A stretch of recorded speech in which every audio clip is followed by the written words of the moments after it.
Intuition is the whisper of the soul. To me, that completely embodies everything about the third eye.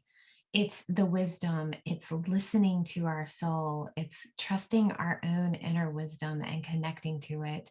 I have had quite a journey of thinking that intuition was sensing a cop's nearby and slowing down, that it was foreshadowing, it was, let's touch the word psychic ability, where now through my own journey, I've really begun to understand that third eye is all about your own inner wisdom, your own guidance, because it's right next to your crown chakra. It's all about the next step is the divine in you and connecting to the divine above. So you have to trust yourself and your spirit and your soul and all those whispers to be able to believe you're divine. So, third eye is going to be a great conversation that we really dig into. One of the things that I love with third eye is that when you open yourself to the third eye, there's this stillness, there's a peace that naturally brings balance to your thoughts. That's where you're able to kind of look at things as experiences and what to learn from them instead of getting caught in the drama of the experience, the drama of the situation, and seeing it for the lesson that it really is, trusting it's part of your journey.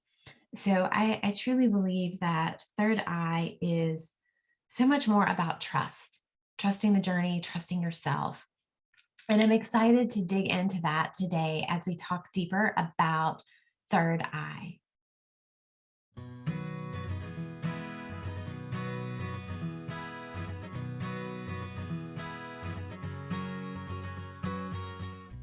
How much do you know about the chakras? You probably heard them talked about as the 7 main energy centers in your body.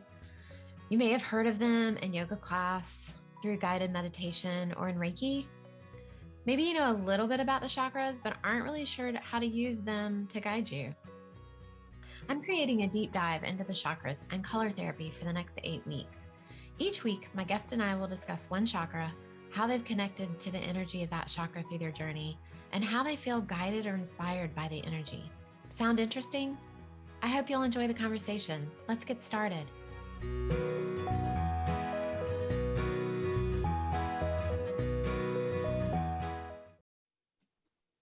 Hi, and welcome to today's episode of Grounding Journey. We are still digging into the chakra series, and I'm super excited. We are talking about third eye. And that one for me has been a really powerful chakra to kind of reevaluate over the last year. And so my guest today, I'm super excited to have Jihan with me. She is an intuitive channeler. She's licensed massage therapist and Reiki master, so she makes you feel good inside and out. Her vision is for every woman to get out of her head and into her body. I just want to breathe that one in. Through her holistic wellness practice, she creates this transformational space through one-on-one therapeutic massage, energy healing, and channeling sessions, as well as a variety of meditation workshops. Like reading your bio, I just want to hang out with you. So I'm glad that we get time today together. And you have a 5-month-old and you're in the middle of moving. So I'm very honored that you spent time with us today. So welcome, welcome. Thanks for being here. Oh, thank you. Like I said before we started recording, it feels so good to be here amidst everything, because it's been so long since I've done anything like this. Any sort of public speaking or really being immersed in anything that I would consider my work. So this is an honor for me as well. Thank you. I actually put on some jewelry and I curled my hair and I'm like, hey, I'm me again. Yeah. Oh, I love it. Well, we've done your formal introduction, which didn't feel that formal to me. It felt really just deep breath, sigh. But tell us, who do your friends know you as? Who are you? I love this question. Thank you. And I really like the way you put it. Who do my friends think I am? I feel like, man, who do my friends know me as? Well, my clients, who many I consider my friends, like you said, would consider me to be this person that provides grounding, embodiment, Mm. presence.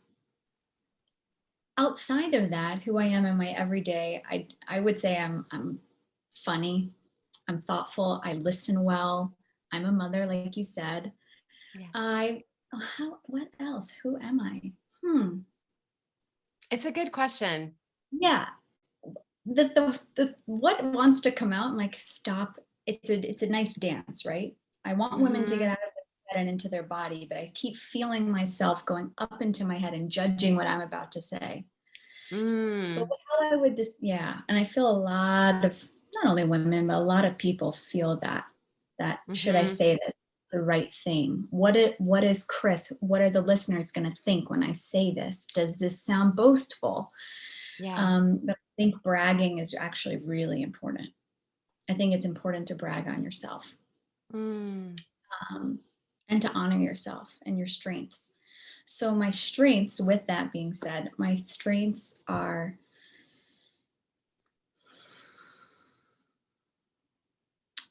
vision. Mm. We are going to talk about the third eye, but I really, I think that I'm someone who has the ability to see through, Hmm. to I would say I have a really strong filter of what resonates for me and what doesn't, and to make decisions based on what resonates, no matter what other people around me are saying. I think that's really important, Hmm. right? And I'm someone who doesn't usually go with the grain. And I don't know if we're going to end up talking about that today, or maybe that's just for my own Facebook Live or something, but it hasn't always been easy to go against what the majority are doing. Even becoming a massage therapist, becoming a Reiki master, it's even still uncomfortable for me to say that I'm an intuitive channeler, Hmm. because I there is understand that that. worry.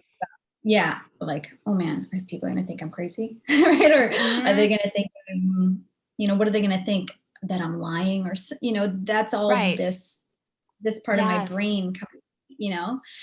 But yeah, I would say that that's who I am. And I would say that my friends would say that about me. Mm. To answer your question, my friends would say, oh, you know, Jihan's kind of always doing what her own thing. But also, I don't want to be, well, not I don't want to be. Some friends might say I'm really serious too, but that's something that who I am is I'm always working on that. Like, nothing, everything doesn't have to be so serious. But Hmm. I'm very passionate is what I'm also trying to say. I I hope I'm love it. answering your question the Yeah, way well, that you you're were. giving us all a little salt and pepper of who you are. And that's who we all are, is that salt and pepper. And, it's funny. I ask this question of every guest. That's how we start every episode. And I never really thought about where that question came from. But you talking about how we struggle through our brain of how to answer that question, where that question came from is there was a point in my life, I was a single mom. Every Tuesday night, there were four of us who had dinner together with our kids. And all three of the other moms were at home moms, but they were friends I'd known for a long time. And somebody new came to the group because we would have other people kind of pepper in. And all the at home moms that I was in the group with all had 2, 3-year-olds. And my son was 12, 13 at the age. And I was a single mom working multiple jobs, kind of in my place. And somebody new came to the group to visit to dinner. And she asked what everybody did. And it was such a powerful thing to me because I was in sales, like, so not sexy. And I remember saying to her, it doesn't matter what I do, but who I am is who I want you to ask about. And so I've always made that point of never asking, what do you do? Who are you? That's what's important. So we get to Oh, feel you're humorous, you're serious, you're intuitive, you're passionate, you're like all the cool stuff we want to have a conversation with today. thank you. Yeah, I love the way you put that. Who I am is way more important than what I do in the world. Hmm. Yeah, And who we are reflects what our soul does, but not necessarily what makes us money. totally. What's so funny, what's coming up for me to point out is, even before I changed careers to do what I'm currently doing 4 years ago, I was working in public relations in Manhattan at a big Mm, firm, handling big time clients. But mhm, my office was always the office that people would come to and cry or vent or just want to mm. sit in the chair across from my desk so they could, my Yes. office, I had essential oils in my office. People would come and smell them and then, okay, I can go back to my desk. So like you said, if someone had asked me, oh, who are you? Oh, I'm a I work in public relations. That, Mhm. but that doesn't It's not describe who who I you am. are. Yeah. Mhm. But I And was now still, you my goal was still showing up in that, holding space for others. But no one would mhm. know that based on saying I work in public relations. Sorry, I interrupted. No, but that's the great thing is we'll just keep kind of going. Um, it is neat to discover who you are. And in relation to, you said that you were intuitive, but sometimes you were hesitant to say that. I Mhm. completely relate with that because in Grounding Journeys podcast, I've been podcasting for over a year and a half now, and I'm finally getting to where I can say I'm intuitive. I've heard spirits talk to me for years, but it's never something I would share before. So it is that getting comfortable with, and I think this all comes back to third eye of getting comfortable with who you are, your own inner wisdom, and letting that shine. So I think, there's such a part of each journey because once you're connected to that inner wisdom, then you got to kick it back to your throat where you're comfortable talking about it. And then you kick it back to your heart. So, you start at the bottom, you go up, you come down, you go up, you come down. And you're constantly moving through those chakras because every time you open or clear one, you've got to do the work around the top and bottom one again. So I think that's Totally. so important. Well, let's jump into third eye because I am so Let's do excited it. about it. So tell me, because when you answered all my questions about chakras, you definitely have a lot of experience in all the chakras and a lot of healing for them all, which I think if you really dig into them, you do. You're interested in all of them. There may just be one that's highlighted for you at that moment because that's where you're working on, and then you go into another one and into another one. So by the time you've run up and down them a few times, they're all intimate with you. But tell me why third is the one that because on the form you said third eye most definitely. So tell me what's most definitely about third eye for you. Yeah, thank you. So when I filled out your survey or the questionnaire, I think that was about a month ago. I think a few weeks at least. At that time, when I said most definitely, it was because I had just transitioned into reopening my office again. My daughter's Okay. 5 months old. For the first, I think I stopped going into meeting with clients when I was 8 months. So it had been several months without doing Mm-hmm. any of the work that I do, which is one-on-one, sessions, leading meditations, channeling for people while I'm working on them with my hands. And it had gone away. How Mm-hmm. I would describe that gift. So you said that you can hear spirits, a clairaudience. Mm-hmm. My gift, my clair, if your listeners are aware of the different clairs, my gift is claircognizance. So I don't hear the spirits. I've actually said, please don't scare me in that way. That's just how I feel. I'm a hard no to that. So I applaud you. I'm a hard It is a no. little intimidating. Yeah, I'm a hard no. Like it can't come to me that way. So what the claircognizance is just I know, but I know Okay. that I'm aware that it's not me. Hmm. It's outside of myself, but it comes to me as if it's my own thought, my own inner Hmm. knowing. Okay. So, but that was gone. That disappeared. Um, yeah, right. Probably at the time I was taking my maternity leave, but then right several weeks after my daughter was born, 6 weeks actually, my father passed away. I'm so And sorry. it was just thank you. And it was so intense that then I really didn't feel like myself, because I no longer had this knowing. I no longer had the vision in my mind of what's happening for other people, or even what's happening for myself, my family. I felt empty. Mhm. Then I scheduled a healing session for myself with a really amazing healer. And we did it virtually. And I was Mhm. telling her, I was crying, saying, my gift is gone. That's what it feels like. And she said to me, they're not gone.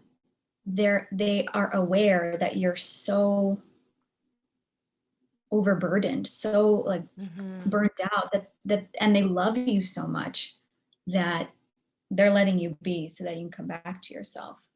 So, but Mhm. several weeks after that, of taking her advice of things I needed to do, like using different essential oils on, on different places of my body, and just allowing myself to rest and taking the pressure off myself to keep Mhm. showing up for others and keep giving to others.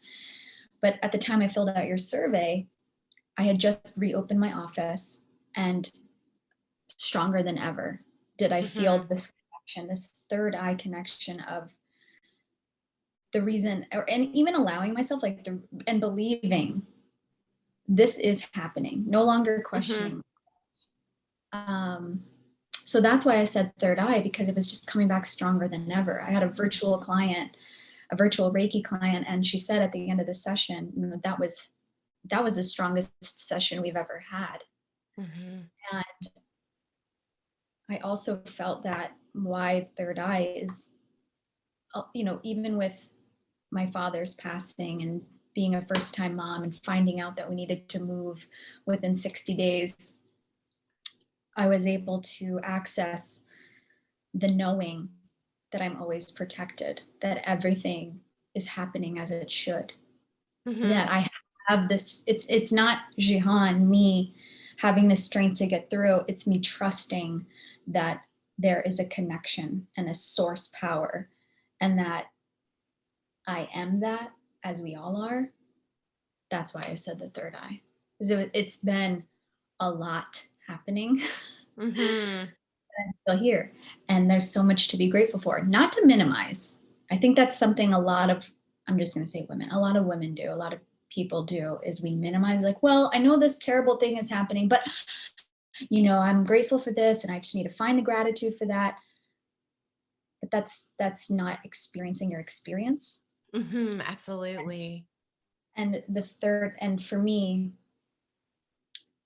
connecting with that part of myself, that's also really important, that there, to go within and Mhm. into the heart too, obviously, but to allow myself to experience the highs and lows. Mhm. And then that's the only way to come back to neutral, or to come back. Because if we're constantly pushing down, okay, what's happening? It's going to spill out somewhere, right? Something's going to Right. develop. You're going to snap at others. You're going to harm yourself. It's just, you got to go through. And that's why I was saying the third eye, because for me, this, and the crown, but this area is I'm okay, I'm not alone, and there are beings, spirits, whatever the word, God, what a universe, whatever term you use, but that I know I'm not alone. No matter Mhm. what's happening, I'm not alone. So that's why I was saying the third eye. I love that. And thank you for sharing so much about it with us. The word that you kept saying, that at least I kept hearing, whether it was the word that everybody else heard the most, because we'll all pick out that word, was trust. And third eye is so much trust of yourself, and trusting, you're within, and trusting, as you said, when I get my, when I hear my guides and spirits, it is almost like it's my own thoughts. So where you feel it, I don't hear like conversation that I think somebody's standing beside me. It's those thoughts Okay. in my head. And so it took years to develop the trust of, is that my opinion? Is that really the guide speaking? And I have kind of learned where it feels like it comes in my brain. Instead Yeah. of coming here, it comes kind of back here. Uh, and I have a really dear friend, my soul sister, who I talk about a lot. It was cute. I was talking to her the other day and she said, I listened to one of your episodes and you talked about your soul sister. And I said, well, that's you. Oh, okay. I didn't know that. So anyway, it was funny. So I give her that shout out because she's going to hear this one. But when we are having these conversations, she'll always say, are you hearing that or is that you? And so defining which it is no. And I'll sometimes start by saying, okay, this is my opinion, not what I'm hearing. But there's so much trust that has to develop, to trust in yourself, trust in the universe, trust in everything's going to be okay. And that it's all part of your journey. And whether it's a struggle or not, that it's in your highest good. And that's where all that trust to really develop the third eye, I think, comes from. Absolutely. And perhaps I said trust so much, and I'm really glad that that resonated for you.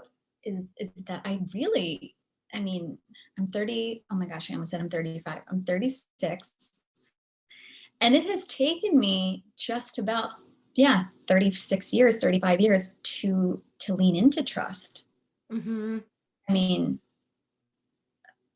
I was, if you had asked me, who do your friends think you are 5, 6 years, no, maybe like 10 years ago, they probably would have said, oh, it's hard for her to make a decision, or she's indecisive, or she's the person that shows up and says, oh, you tell me where you want to go to dinner. Oh, you Mm-hmm. pick. Oh, you do this. Cause I was like, am I making the right decision? Are people going to not like what I'm doing?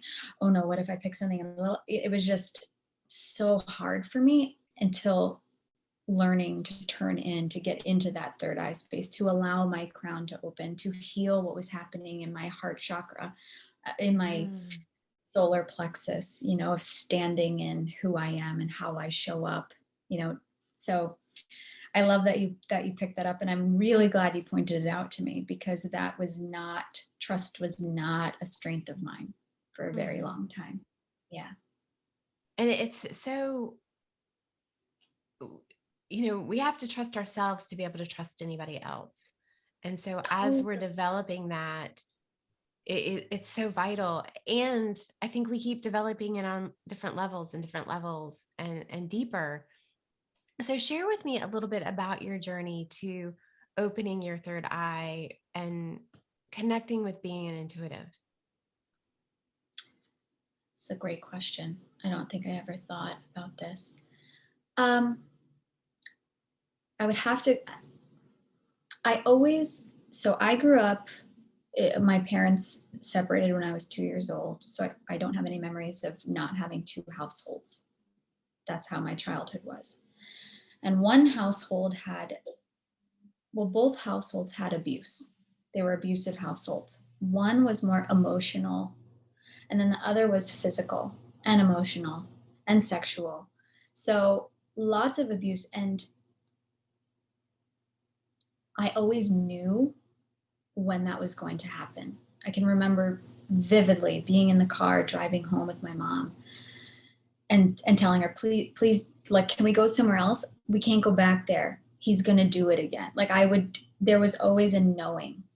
And Mm-hmm. then, and if my mom listens to this, she might, you know, not want me to say this part, but but I think where we learn as children, or where we learn as adolescents or whatever, is when there's constantly people outside of you telling you, like, oh, that's not going to happen. Oh, no, you must be imagining that. Or, when there's outside telling you, like, that's silly, or that can't be, or that's not right, or whatever. But I received the message from outside of me, even in the other household. My father, it's not going to happen again, I promise. Or, just telling me that what I felt intuitively inside my soul, inside my deeper knowing, was that, these things were going to happen, or we shouldn't go back there, or please don't take me back there. So that happened quite a bit as I was young, but constantly being told that I'm being silly, or, just being anxious, or things like that. I started turning it off and not listening, which I'm sure that many of your listeners, and yourself included, that, oh, that can't be, right? Or that's just my fear talking. So it started always very little. And perhaps you might resonate this, or your listeners as well, or just knowing when others would, they're saying they're fine, I'm fine, but knowing they need a hug, or knowing they're actually not fine. I can feel that something's going on. And then I would say my intuition really dimmed down when I was working in PR. I was so unhappy. This is what I went to school for. Yeah, this is what I went to school for. So I should be happy. But at that time, yeah, I'm going to say it. I was drinking quite a bit to numb what was happening. So then it was like putting a muffle over my intuition.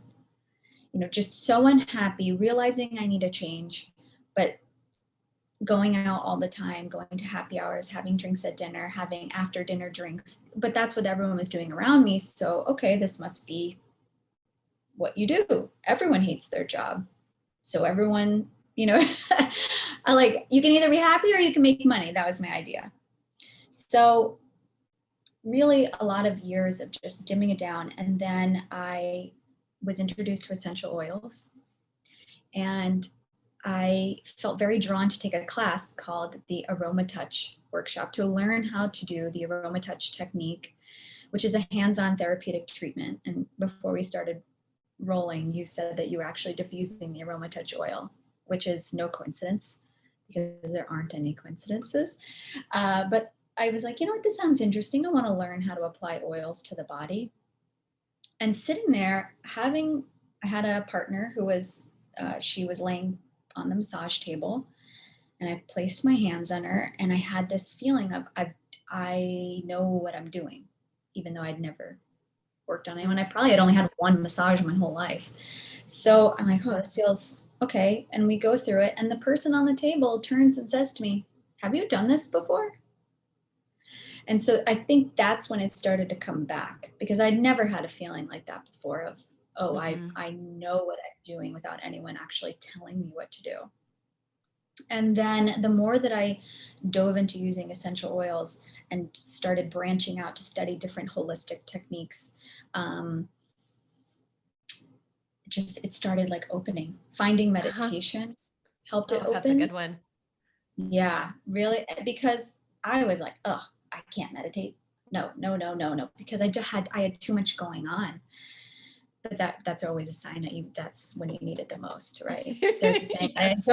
I don't know who said it, but if you feel that you don't have time to sit for 15 minutes, sit for an hour or something like that. Like, you don't have 10 minutes, we should probably do 2 hours then. Yeah. So yeah, I would say it started when I was very young, but I just silenced it after listening to everyone outside of me telling me that can't be. Mm-hmm. Or you sure you didn't hear about that before, or things like that. But getting my hands on another person with such powerful tools from nature, I think helped reawaken the inspiration to receive the information. We all can do this. There's not one person on the planet who I don't think can receive what the universe wants to give us.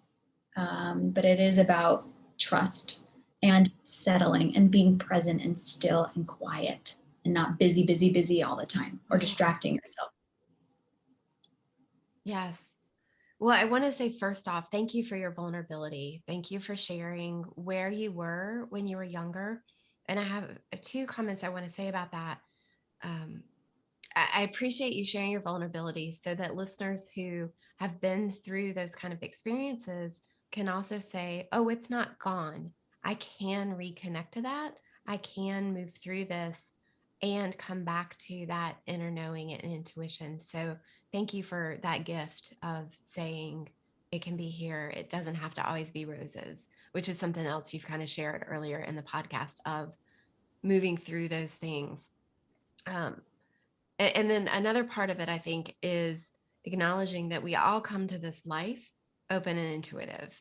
And I know my son, as I discussed in another recent episode, was kind of where my portal just went whoosh, open, and everything came back connected for me. And he was so connected. I remember just the free flowing conversations that he would have with me, that you knew there was a guide standing there talking to him, or he was remembering. And I remember as he got a little bit older, I don't remember the age he was, probably getting close to double digits. I was worried about him because I could see it shutting down. And I remember asking him one time if he remembered something, and he kind of looked at me like I had six heads or something. And it was heartbreaking for me because he was such a channel and such an open spirit, that I went into meditation and I very clearly had God tell me he's okay. And I clearly saw like Kevin's light and God's hands just kind of wrap around his light. And God said, it's okay. He's not going to make it through his teenage years this open. So don't worry, my hands are holding that flame. So when he's ready to come back, he doesn't have to relight it. He just has to open his hands. And that, let me tell you, through teen years and late, 18, 19, has been so graceful for me, of knowing God's hands are around his light. It is not out. It is just being held tightly. God's making sure it's got some oxygen. And so I think that's something we all go through, because we have to, in our teen years, come into our body and come into this life so that we can figure out what conscious choices we want to make later in life. Because we can't just, as wonderful as it would be, we can't just all be spirit. Like, we didn't come in this carnation, in this life, to just stay spirit. We have to experience the human things. Wow. That's incredible. And I love how you just put that. Yeah. Yeah. I mean, you're just, man, thank God I'm not a teenager anymore. Right. Like, when people are like, well, I'd give anything to be 18 again. I'm like, not me. Nope. No, like, oh my God. Like, I wouldn't go back to 25. No, Yeah. not even, no. So yeah. Wow. That's beautiful. And what I was thinking too is, how do I want to say this? I just had like 5 thoughts come in at the same time, just because I think that was so juicy what you said. There's so much gold in there. But right, you can be, I don't want to say too open, right? When people say you need to be a little more loving, there's no, that doesn't exist. You're either loving or not. You're either show up in a loving way or not. So I don't want to say too open, but who you are surrounded by, what environment you're in, I think if you're this open vessel, you have to, that can be exhausting to be letting in so much, letting in other people's emotions, other people's anger, other people, yes, let's hold space for other people. Let's be there because we're all one, right? But it's just like, if you're on the phone, if a family member who you love with all your heart every day calls you and just unloads everything terrible that's happened, right? Everything. Okay. Today, this person, that person. If you don't know how, if you're not aware, if you're not practiced in understanding of keeping a boundary, right? Or understanding that's that person's, it's not mine, right? Yes. That can be exhausting and detrimental to your soul, to your spirit, I should say, of just, man, maybe the world is a terrible place, or like, man, I don't know why I'm so exhausted after talking to that person. All I was doing was sitting, holding the receiver, right? So, yeah. So, and I think just, it's so hard to be a teenager and adolescent. So that's beautiful. And I loved the imagery that you gave of just this, he's right there in my hands and I'm just holding him until he can step on his own. Right. Oh, that's beautiful. And it was definitely for you too. I'm like, I'm gonna get through this. Yes. And it was vital to, I can't tell you how many times I remind myself that it's there. It's okay. But I think Yeah. that's part of the joy of becoming an adult is getting to explore and figure out who you are and what you are and where you trust yourself. Yeah. Yeah. It's I love definitely that. that was my, because the intuitive, I remember one time I was on the beach and it was dark and there were like 100 people walking, but they were spirits. They weren't real people. And I remember um, it was shortly after I had Kevin and I didn't know how to turn it off and on. And at that moment, it scared me. It like startled me, not like fear scared, but startled me of not knowing how to deal with it and not knowing, um, just not knowing who I was, what to do with this gift, how to not feel overwhelmed by it. And I had several experiences where spirits would come to me. Oh, I know you can help me. Uh, and so one of those things was learning how to kind of protect, how to turn it off and on. And I remember the day I was on the beach, um, being like, no, not now. And not using the right words so that it completely shut down. And it took me a little while to realize that they all went away. And so now I kind of use this when I feel stuff around me, when I feel energies around me, I'll say, if you're good, you may stay. If you're bad, you must go, kind of as that protective boundary. And so I'm interested to hear because you do so much work hands on with people. So you're absorbing their energy, you're connecting with their guides, you've got your own guides. What kind of things do you do to protect yourself, to kind of keep your own boundaries, but stay open with your third eye? Thank you for that question. First, before I even dive into my answer, I really just want to commend you again and applaud you because I have also, the boundary that I've set is like, I don't want to hear you and I cannot see you. Like, do Mm, not let me see you. I'm a hard no to those. So, and I love how you pointed out that you say, if you're good, you can stay. And if you're bad, you can't stay. Because I think mhm. I don't think very many people know that we have the power to set the boundaries. Yes. So yes, we do. So to part of answering your question is what do I do? I am very clear always that how I say it is only the light is welcome. Okay. So the times that so I don't see, but I can feel, right? I know and I feel what's happening. Hmm. So when I do feel things, or, after I had my daughter, sometimes her mobile and the thing that hangs over the crib, you have Yes. to turn it in order for music to play. You have to turn it. Sometimes it would just start playing by itself. So Hmm. right, and I was like, listen, walking around the room, in near her crib, thank you, but do not move things. Do Hmm. just being very direct and very clear with my words. So like you said not now, and then it all stopped. Yes. Instead of, right now I'm on the beach with my family, like let's reconvene at another time. Perhaps I would have been more clear, right, in hindsight. Right. So I am like, do not touch things, do not move things, do not show me yourself, do not do this, so I'm always saying before every session, only the light is welcome. And throughout my house too, only the light is welcome. I use lots of Palo Santo, sage Uh-huh. and Palo Santo cleanse Yes. and to seal. When I have a client on my table, I'm after our session is over, I'm resealing up any cracks with the Palo Santo. I use essential oils Oh. um, like crazy. I mean, just all over myself all day long. I use them on anyone who will let me put them on them. I'm diffusing. But in my sessions, whether it's a virtual session or where we're together physically, I'm applying essential oils as well. And of course, there's a whole science behind that. I only use certified pure therapeutic grade oils. Hmm. I'm sure you do too. Um, but what else do I do?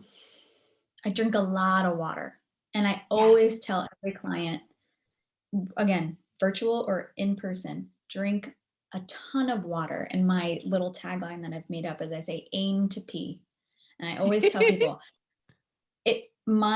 how much water do I mean? I mean, I want you to be getting up in the middle of the night to go to the bathroom. Like, sorry, yes, I'm going to interrupt your sleep, but I want that, because the work that I do is, and the way that the oils work, and even just massage, stimulates the circulation system, stimulates the lymphatic system. So we're moving energy, we're getting things that don't belong out. So I always say, drink a ton of water to help your body. And so that you don't have an energetic hangover, because those are real. When I'm channeling energy, I don't have a name for the information that comes to me. I always refer to it as, like you said earlier, you tell your friend, your soul sister. This is my opinion, right? Okay, but I always say, they want me to tell you X, or they want me to know. I refer to the collective, maybe that's the right word. But the beings, the spirits, again, verbiage is, I don't think the words we use are too important, other than to acknowledge this powerful force. I say, they want me to tell you this. And so, yeah, oils, lots of water, Palo Santo, sage, and to get outside. A huge thing for me personally is I need to be outside. It's difficult depending on the season, wherever you are, but getting outside is super important for me, at least. And I would guess for every human, actually. We are meant to be outside, not inside of our homes with fluorescent lighting. What else? Oh, and I always encouraged crying. Release. I find that, and water is, so a lot of people who say that they are psychic, or that they are a medium, or that they are a channel, whatever, people who are allowing themselves to be a vessel, a lot of those people say that when they're in their shower is when they receive the most information. And perhaps even just anyone who doesn't identify that way, but I was in the shower and I thought about this, which I've heard plenty of people say. But there's something about water that is a conduit. So wait, I just totally blanked on what I was saying. Crying. That you use crying and thank releasing. you. Because then I just thought, oh yeah, and I take Epsom salt baths. But yeah, I know that we are in a society that generally says to all people that crying is a sign of weakness, when in fact it is so powerful, because you're allowing those emotions that you're holding in here to release. Yes. Right? It is so powerful. And even, I don't always cry when I'm sad. I cry when I'm angry. I cry when I'm, having my child now has really opened my eyes to finding, crying tears of joy. I don't think I ever experienced that before. Like, crying tears of joy, okay. But I never experienced it. But when I'm looking at my daughter in her eyes, when she's laughing, there is this feeling of love like I've never felt before, and it makes me cry. But I realize it's like, I said this to my husband when she was only a couple months old. I feel like the Grinch sometimes, like, not that I'm the Grinch, but that, I don't know if you ever saw the older animated Grinch, or maybe they included in the new one, but the Grinch's heart breaks because it grows 2 sizes more, or however, his heart has to break so that it can grow. And I felt that, like, wow. And in the breaking, I think, is when the tears are coming. So it's just this elevated sense of love like I've never experienced before. Yeah. So, and when my clients, when they are informing me of trauma that this, the client has experienced, or or something that's currently happening in their life situation, and I can see that they want to cry, I will say, it's okay, let those tears flow. And then the floodgates, because all of us, not all of us, but most of us are walking around holding on. Yes. And whatever those traumas, those heartbreaks, those hurts, those resentments, the grief, the rage, right? All of that is in our, not only our physical body, but the mental, emotional bodies and so on. And it's like you're just lugging around all this stuff. And so when you allow the tears to come, you're just setting down the baggage. That's my belief. I And I love take a that. thank you. And I recommend taking Epsom salt baths. Mm-hmm. Now, a lot of people say, well, how much Epsom salt? I recommend 2 cups. 1 cup to 2 cups. I always are on the more side, but 2 full cups of, I think it's magnesium sulfate, but it's called Mm-hmm. Epsom salt, into a warm bath and sitting in the bath for at least 20 minutes. And what else I say is like, don't bring your phone in there. Don't even bring a book in there. Mm-hmm. It's time to just soak and be with what is. And as emotions come up, letting them flow. But like, this is not the time to be distracted. Mm-hmm. The bath. And I do that.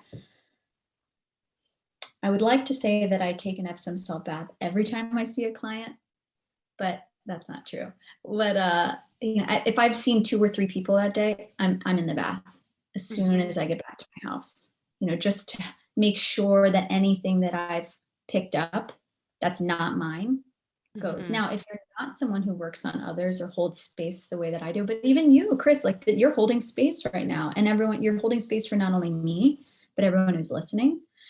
And someone who, let's say your job is, you're a telemarketer. I don't know what it is, but you're doing something in the world where you're interacting with a lot of people. Take a bath. Take a bath. Let it all go into the water. And then when you drain the tub, you acknowledge, you can do this out loud or in your heart or in your mind, but you could say, I release whatever's not mine. Yeah. And I send it back to the light. Mm-hmm. That's important. I send it back to the light. Sorry, I thought someone just knocked on the door. The listeners are gonna be like, why is she looking over there? Yeah, but always, whenever we're releasing, I send this back to the light. Yeah, that's important for recycling, for cleansing, because anything we put out in the world, we want to make sure that's of the highest good. I always like to and visualize kind of like Mother Earth composting it and turning it into goodness. I'm a big gardener, so that is the easy visual for me of knowing it's just being composted by Mother Earth into who needs it next. Oh, that's beautiful. Yeah, I love that. I'm not a gardener. I aspire to be a gardener. So when you it's live kind in of New difficult. York. Yeah. I lived in Manhattan, and then I lived in Right. Hoboken, New Jersey, which I didn't have any land there either. But we're on our way. We're going to be living somewhere where where I will have a front yard and a backyard. So the time is coming. Yes. I and that's part of why the podcast is Grounding Journey, because I'm so into the earth and the dirt and hiking in trees. And if I couldn't garden, I mean, you just see, because it is winter right now, I had to bring all my plants inside, and the amount of plants that are in my Zen den. I made the comment to my husband, it looked like a jungle in there. And he laughed and said, oh, you love it. I'm like, well, I really have to stop collecting plants because I do have an addiction. Okay, so we've talked about it before. I'm addicted to plants, books, and travel, and we'll add plants to it. I have 14 orchids. I have like an insane amount of plants. Oh my gosh, I would love to see some photos. Yeah, You'll have to send them or put them on your Instagram or something. That's wow. 14 orchids. Yes. And those are not easy to take care of unless that's just something unless that's actually not true. And I'm just imagining that, but.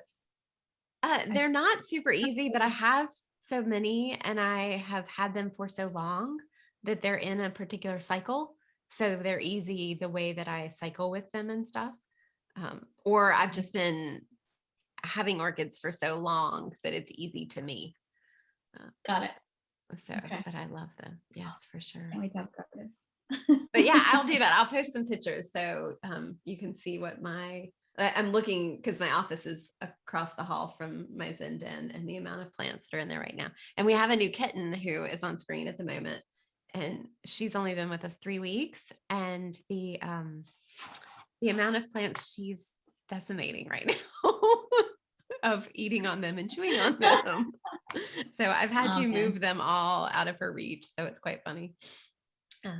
Well, thank you so much for your time today. I have so enjoyed this conversation, and I'm already planning like what's the next topic I can have you come on as a guest and talk about. So I'm sure that we will have you back. But I know that my followers are going to want to find you, and we'll put all of your links on groundingjourney.com so that they can find you with this episode. But tell us, where do you hang out? What's your website? What social media are you on? Thank you. I would love to talk to you again. This has been a delight, really. Okay, so my website is my first name, Jihan, and then Essentials. My business is called Jihan Essentials, not just because my name is Jihan, but the meaning of Jihan is, depending on where you look it up, is the world or the universe.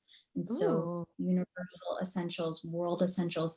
My business is providing love, space, right? Touch. We need touch. Yes. Everyone listening, we need touch. Hug others. Yes. Get a massage from someone who's licensed. But I mean, very sometimes important. I'll just settle for a foot massage for my husband. There we go. Perfect. So Jihan Essentials with an S at the end. Jihan Essentials is my website. Jihan Essentials is my Instagram handle.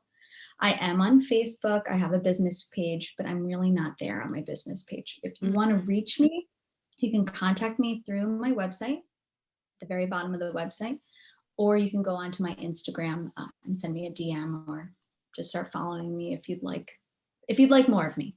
But yeah, Jihan Essentials. Great. Well, thank you. And I'm excited to have our bonus episode that will release a couple days after this one, where we are going to talk about the Wisdom of the Universe book. And I have not read it, so I'm really excited to hear a little bit more about it. So thank you so much for your time today, especially knowing you've got a little one and had to carve out some time for that. So thank you for being here with us. Thank you for sharing about the third eye. And I can't wait to talk to you more about the book. Thank you so much. Thank you.